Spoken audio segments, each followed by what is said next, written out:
तो अब बारी आती है लूमिस मेथड की, जिसमें हम सेम रेफरेंस का तो यूज़ कर रहे हैं मगर कुछ डिफरेंट तरीके से। जैसे कि आप देख सकते हो रेफरेंस में मैंने रेड लाइंस का यूज़ करके इसको लूमिस मेथड की तरह बनाया हुआ है, और इसका लिंक मैं आपको डिस्क्रिप्शन में भी दे दूंगा।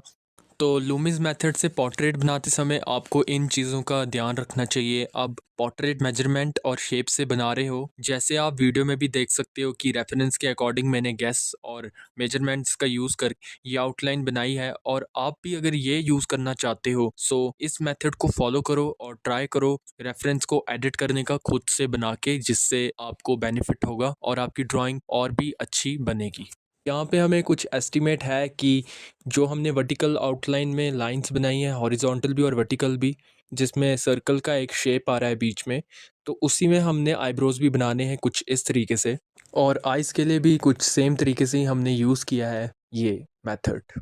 तो नोज़ का पार्ट भी हमने कुछ ऐसे ही बनाना है। हमें पता है ऊपर सर्कल का ऑर्बिट हो रहा है शेप, और नीचे लाइन आ रही है जो हॉरिजॉन्टल है, और बीच में एक और हॉरिजॉन्टल लाइन आ रही है जो आइज़ वाली तरफ है। उधर से नोज़ की स्टार्टिंग होगी और नीचे नोज़ की जो एंड है वो नीचे वाली लाइन पे होगी। अगर ये ऊपर नीचे या ज़्यादा बाहर हो जाए तो आपकी नोज़ की शेप फिर ख़राब भी हो सकती है। तो इसको आप देख के ही बनाएं, जैसा आपको बताया हुआ है लूमिस मेथड जैसा होता है।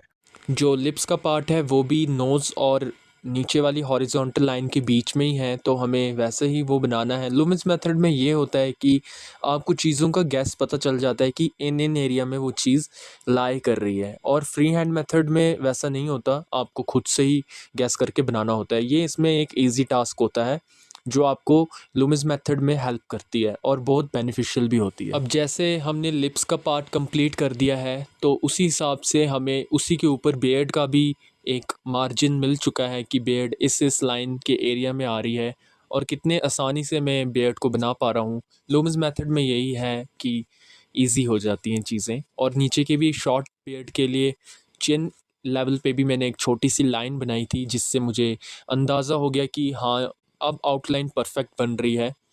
एयर्स के लिए मैं यूज़ कर रहा हूँ टू लाइन मेथड का। एक लाइन छोटी सी उधर बनाई, एक लाइन इधर बनाई, और आइस बॉल्स भी उसी में ही बना दी जहाँ एक हॉरिजॉन्टल लाइन पास होते हुए आप देख सकते हो। उसी के ऊपर मैंने आई बॉल्स बिल्कुल स्ट्रेट हॉरिजॉन्टल लाइन पे बना दी है।